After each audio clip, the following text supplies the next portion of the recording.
A friend of that missing Rice County woman is now speaking out about the case. Good evening, I'm Deb Ferris. And I'm Craig DeGrelli. The suspect in the disappearance of Megan Foglesong is now dead. And there's new evidence that he is the only one who knew where she is. Cake's Annette Lawless with tonight's Missing in Kansas. Martin County 911, what's the address for your emergency? David Madden took his girlfriend against her will from my house and we're headed to Alden. Kelly Starnes describing the terrifying moment. Next thing I know, she's screaming for help, and they're doing 100 miles down the road, and he's got a hold of her through the window, and she's outside the pickup. Calling 911, his friend Megan Foglesong violently taken from his home. But he threatened to put her in a straitjacket and throw her in the closet. He threatened to kill her, and he's had a gun pointed at her before.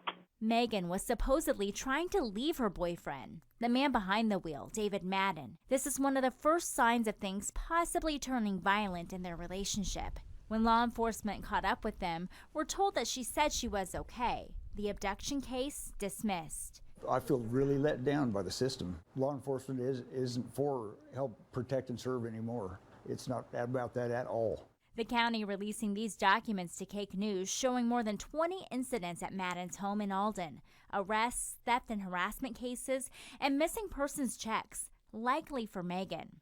She vanished in late 2015, a year after that call was made to 911. I've asked the Rice County Sheriff for details on this case, but he's refused to share more. Other agencies say they're familiar with Madden, with some fearing of what could happen. Now, I did get a chance to speak with the Elwyn police chief on the phone, and he tells me he cannot comment on an active investigation, but he did share an officer's report that he put out in June of 2016. This is months after Megan disappeared. In it, the concern is officer safety. He talks about an experience with David Madden. It should be noted, Madden is a person of interest in the disappearance of Megan Foglesong. It is my concern Madden is paranoid and possibly preparing himself for a confrontation with LEO if he is charged in the disappearance. And that confrontation came this April. Madden shooting at the Rice County Sheriff and Undersheriff. The hours-long standoff ends with the 37-year-old shooting and killing his dad, then taking his own life. He was an evil person at the end, especially. Anybody that killed her dad, man. What are your thoughts from here on out? Do you think they'll ever, find Megan?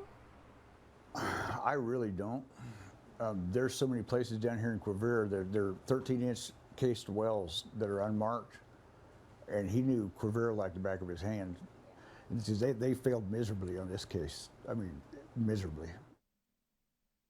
That was Cake's Annette Lawless reporting. Megan Foglesong would be 25 years old. She's 5'4", 150 pounds with sandy blonde hair and green eyes. She has various tattoos.